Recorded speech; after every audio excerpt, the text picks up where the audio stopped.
برطانیہ میں Tony Blair اپنی مست کھا گئی جس نے بش پالیسیوں کی حمایت کی تھی، اور وہ پارٹیاں برسر رہی جنہوں نے ان کی پالیسیوں سے اختلاف کیا تھا۔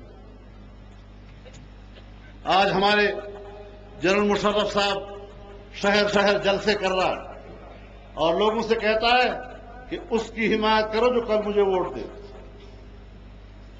تو میں نے کہا دنیا کی سوچ بدل رہی ہے، قرآن کی انسانیت کی سوچ بدل رہی ہے، خود امریکہ کے عوام کا سوچ بدل رہا ہے، یورپ کے عوام کا سوچ بدل رہا ہے۔ ہر طرف امریکی پالیسیوں سے نفرت کی بات کی جا رہی ہے، ان کو غلط قرار دیا جا رہا ہے، اور ظاہر ہے کہ جب عالمی رائے تبدیل ہوگی اور اس کے مظاہر دنیا کے سامنے آتے رہیں گے تو اس ملک کی فوج کا مورال گرتا رہے گا، اس کے حوصلے پست ہوتے رہیں گے، کبھی بھی اس ملک کی فوج کہیں پر جنگ نہیں جیت سکتی۔ تو ایسی صورتحال میں میرے دوستوں، جنرل مشرف صاحب کو بھی ایک بات سمجھ لینی چاہیے کہ ان حالات میں جو آپ کا نمائندہ بن کر الیکشن لڑے گا، شکست اس کی مقدر ہوگی،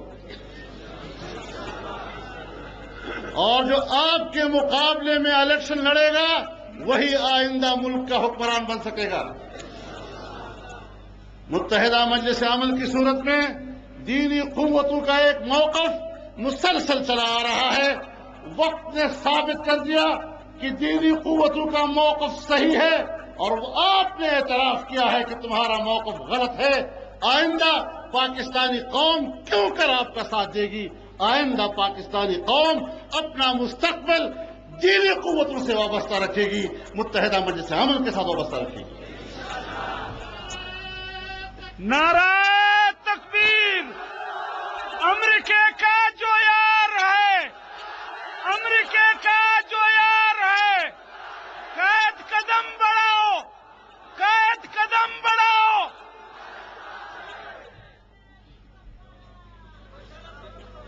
میرے محترم دوستو، میں آپ کو یہ بتانا چاہتا ہوں کہ آج پاکستان کی سیاست میں بھی ایک نئی صف بندی ہو رہی ہے، اور آپ دیکھ رہے ہیں کہ مختلف لوگ اب اپنا انداز گفتگو تبدیل کر رہے ہیں۔ جنرل مشرف بھی جلسے کر رہا ہے اور وہ بھی کہتا ہے خبردار انتہا پسندوں کو ووٹ مت دیں، مذہبی انتہا پسندوں کو ووٹ مت دیں، روشن خیالوں کو ووٹ دیں، اور انتہا پسندی اور روشن خیالی کے نام پر ملک کے اندر ایک ٹکراؤ پیدا کرنا چاہتے ہیں۔ مذہبی حوالے سے بھی اور تہذیبی حوالے سے بھی ایک مقابلہ کرنا شروع کرنا چاہتا ہے۔ پھر دوسری مثال آپ نے دیکھی، محترمہ بے نظیر بھٹو نے کہا ہم ایم ایم اے کے ساتھ نہیں بیٹھیں گے۔ ایم ایم اے کے ساتھ نہیں بیٹھیں گے کہ کیا مطلب ہے؟ ہمیں کیا ہو گیا ہے؟ آپ ہمارے ساتھ کیوں نہیں بیٹھیں گے؟ ہم تو وہی لوگ ہیں جن کے ساتھ آپ بیٹھتے رہے ہیں، آج ہمیں کیا ہو گیا ہے؟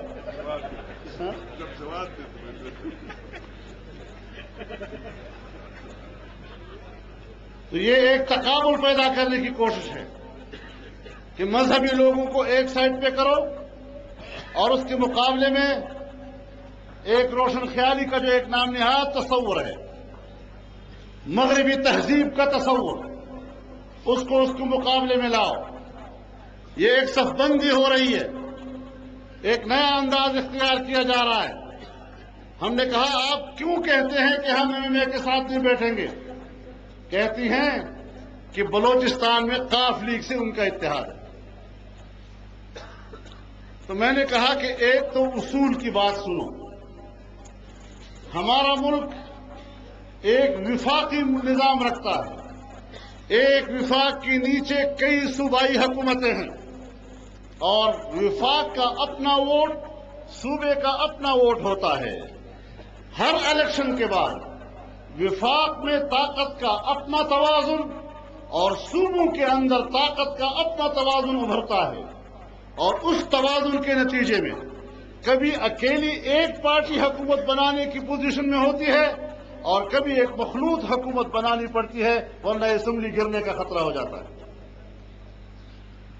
تو میں نے کہا کہ اصولی طور پر تو ایسا ہوتا ہے کہ ہم بلوچستان میں ایک مخلوط حکومت میں ہیں، لیکن مرکز میں ہم حزب اختلاف میں ہیں۔ آپ ہمیں سیاست کی ابجد نہ پڑھائیں۔ سن 88 میں آپ کی حکومت تھی اور صوبہ سرحد میں خان عبدالولی خان کی پارٹی آپ کے ساتھ مخلوط حکومت میں تھی، اور خود خان صاحب مرحوم اپوزیشن میں ہمارے ساتھ بیٹھے تھے۔ یہ تو ہوتا رہتا ہے۔ سوال یہ ہے کہ کیا بلوچستان میں یہاں کی صوبائی جماعت یا یہاں کی مجلس عمل وہ اپنی مرکزی پالیسیوں سے ہٹی ہے؟ اگر اس صوبے کی اسمبلی سے مشرف صاحب نے اعتماد کا ووٹ لیا تو جس طرح مرکز نے ان کو اعتماد کا ووٹ نہیں دیا، جس طرح سرحد کی اسمبلی نے ان کو اعتماد کا ووٹ نہیں دیا، بلوچستان میں بھی ہم نے ان کو اعتماد کا ووٹ نہیں دیا، اور سرحد بلوچستان 2 صوبوں میں شکست کھا گیا۔ اگر ہم کاف کے ساتھ چلتے اور اس کا لحاظ رکھتے تو وہ کبھی بلوچستان میں شکست نہ کھاتے۔ وردی کا مسئلہ آیا، پنجاب اسمبلی نے وردی کے حق میں قرارداد پاس کی، سندھ اسمبلی نے وردی کے حق میں قرارداد پاس کی، سرحد کی اسمبلی نے وردی کے خلاف قرارداد پاس کی، اور بلوچستان کی قاف لیگ نے وردی کے حق میں قرارداد اسمبلی میں لانے کی کوشش کی۔ مجلس عمل نے واضح طور پر کہا کہ ہم اس کے خلاف ووٹ دیں گے، ان کو قرارداد واپس دینی پڑی، عین وقفہ واپس دینی پڑی، وہ نہیں پاس کرا سکے یہاں سے۔ آخر ہم لوگ ہیں اس اسمبلی میں، تب تو اسمبلی سے قرارداد پاس ہوتی ہے کہ بلوچستان میں فوجی آپریشن نہیں ہونا چاہیے۔ اگر ہم نہ ہوتے تو پھر قاف لیگ میں یہ طاقت نہیں تھی کہ وہ فوجی آپریشن بلوچ ایریا میں اس کے خلاف قرارداد پاس کرتے۔ کابینہ میں اگر ہم لوگ ہیں تب تو آپریشن کے خلاف فیصلہ ہوا، ورنہ اگر ہم نہ ہوتے تو آپریشن کے حق میں فیصلہ ہوتا۔ کون سی بات ہم نے کی؟ محترمہ، سرحد کی اسمبلی ہے تو ایک واحد اسمبلی ہے جس نے آپ کو پاکستان میں واپس لانے کے لیے قرارداد منظور کی تھی۔ حزب اختلاف کا موقف ہر جگہ ہم نے سامنے رکھا ہے، اس کی پیروی کی ہے، لیکن یہ عجیب بات ہے، کبھی کہتے ہیں جی 17ویں ترمیم پاس کی ہے۔ بابا، ہم نے 17ویں ترمیم پاس کی ہے تو آپ نے، جب ہم وزیر اعظم کا مقابلہ کر رہے تھے اور جمالی صاحب ہمارے مقابلے میں تھے، اگر آپ ہمارے مقابلے میں کینڈیڈیٹ نہ لاتے تو جس طرح وہ 1 ووٹ سے پاس ہوا، ہم شاید 2-3 ووٹوں سے کامیاب ہوتے اور مشرف کا تمام منصوبہ اسی وقت خاک میں ملایا جا سکتا تھا۔ مشرف اگر اپنے منصوبے پر آگے بڑھا ہے تو آپ کے پہلے دن کی اس اقدام کی وجہ سے آگے بڑھا ہے۔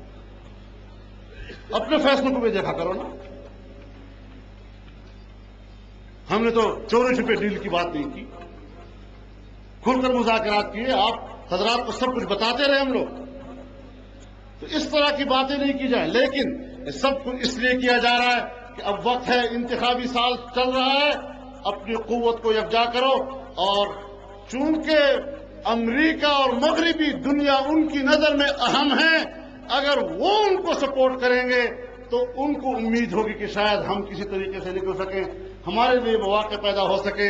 لہذا مشرف بھی امریکی تائید حاصل کرنے کے لیے ہاتھ پاؤں مار رہا ہے، اور بینظیر بھٹو صاحبہ بھی امریکی تائید حاصل کرنے کے لیے ہاتھ پاؤں مار رہا ہے۔ اب کچھ قوتیں اور بھی ہیں جن کو چاہیے کہ امریکہ کی حمایت حاصل کر سکے، ان کو کچھ نہیں ملا بیچاروں کو۔ تو ایک ہمارے اسلام آباد میں جامعہ حفصہ ہے، وہاں کے لوگوں نے کچھ ہنگامہ سا کیا ہوا ہے۔ میں نے کہا کہ اگر یہ مدرسہ اسلام آباد میں نہ ہوتا تو بخدا کوئی اس کو پوچھتا بھی نہ، کچھ بھی نہ ہوتا، لیکن اسلام آباد کے اندر ہے جناب، ایک مدرسے کے معاملے اور چند بچیوں کے ایک احتجاج کے بدلے میں